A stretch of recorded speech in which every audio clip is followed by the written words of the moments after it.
ఓం విఘ్నేశ్వరాయ నమః. శ్రీమద్ రామాయణము సుందరాకాండ 2వ అధ్యాయము.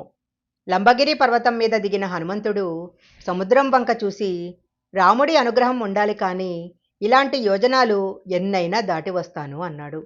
ధృతి, దృష్టి, మతి, దాక్షం అనే నాలుగింటిని ఎవరు తమ పనులలో కలుపుకుంటారో వాళ్లకు జీవితంలో ఓటమి అనేది లేదు అని వాల్మీకి మహర్షి చెప్పారు.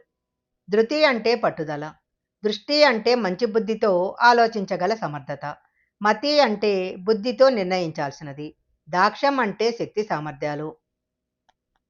ఆ పర్వతం మీద దిగిన హనుమంతుడు విశ్వకర్మ నిర్మితమైన లంకాపట్టణం యొక్క సౌందర్యాన్ని చూసి ఆశ్చర్యపోయాడు. ఈ లంకాపట్టణాన్ని సొంతం చేసుకోవటం ఆ దేవతల వల్ల కూడా కాదు అని అనుకుని, ఈ రూపంతో సీతమ్మని వెతకటం కష్టం కాబట్టి పిల్లంత రూపంలో సీతమ్మను వెతుకుతాను అనుకున్నాడు.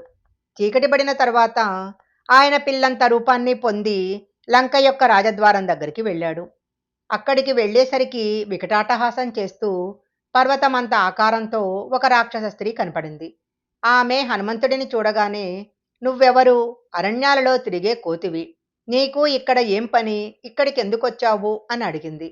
అప్పుడు హనుమంతుడు ఇలా అన్నాడు, ఓ వికృతమైన కన్నులున్నదానా, నేనెందుకు వెళ్తున్నానో తెలుసా?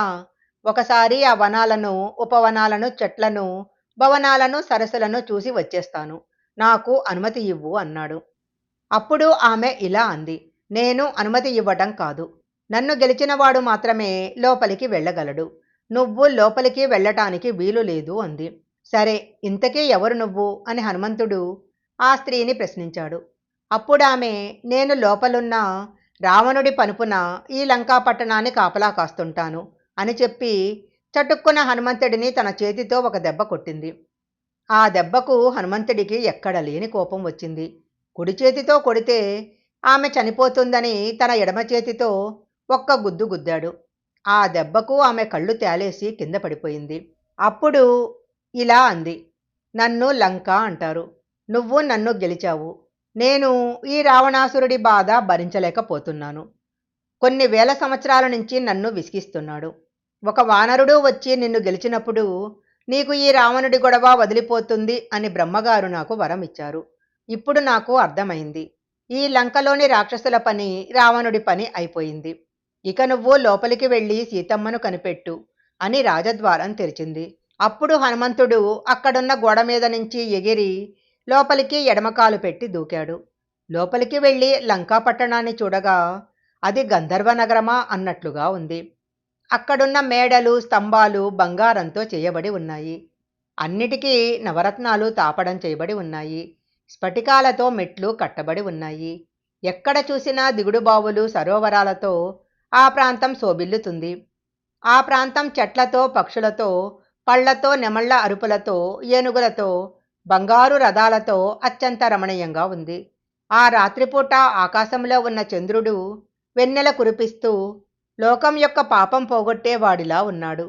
ఆ చంద్రుడి ప్రకాశంతో హనుమంతుడు లంకాపట్టణంలోని వీధులలో సీతమ్మ కోసం వెతుకుతూ ఉన్నాడు. ఆ లంకాపట్టణంలో ఉన్నవాళ్లు దీక్షితులు. కొంతమంది తల మీద వెంట్రుకలను తీయించుకున్నారు, కొంతమంది ఎద్దు చర్మాలు కట్టుకొని ఉన్నారు, కొంతమంది దర్భలను చేతితో పట్టుకొని ఉన్నారు, కొంతమంది అగ్నిగుండాలను చేతితో పట్టుకొని ఉన్నారు. ఒకడు పక్కవాడికి తన ఛాతిని చూపిస్తున్నాడు. కొంతమంది తమ శరీరాలను కనబడ్డ స్త్రీల మీద పడేస్తున్నారు. కొంతమంది ఎప్పుడూ తమ చేతులతో పెద్ద పెద్ద శూలాలు పట్టుకొని ఉన్నారు. కొంతమంది పరస్పరం ఒకరిని ఒకరు తోసుకుంటూ ఉన్నారు. తమ భుజాల బలాలను చూపించుకుంటున్నారు. ఒకడిని మరొకడు అధిక్షేపించుకుంటున్నాడు. ఆ లంకలో ఒకడు శూలం పట్టుకొని, ఒకడు ముద్గరము, ఒకడు పరిగా, అలా రకరకాలైన ఆయుధాలు పట్టుకొని ఉన్నారు. అక్కడున్న రాక్షసుల పేర్లు ప్రహస్త, కుంభకర్ణ, మహోదర, విరూపాక్ష, వజ్రదంష్ట, స్థుక, సారణ, ఇంద్రజిత్, జంబుమాలి, సుమాలి, సూర్యకేతు, వజ్రకాయ, ధూమ్రాక్ష, బ్రహ్మకర్ణ, దంష్ట్ర, రోమస మొదలైన రాక్షసులందరూ అక్కడున్నారు. హనుమంతుడు ఆ రాక్షసుల అందరి ఇళ్లలోకి వెళ్ళి సీతమ్మ కోసం వెతికారు.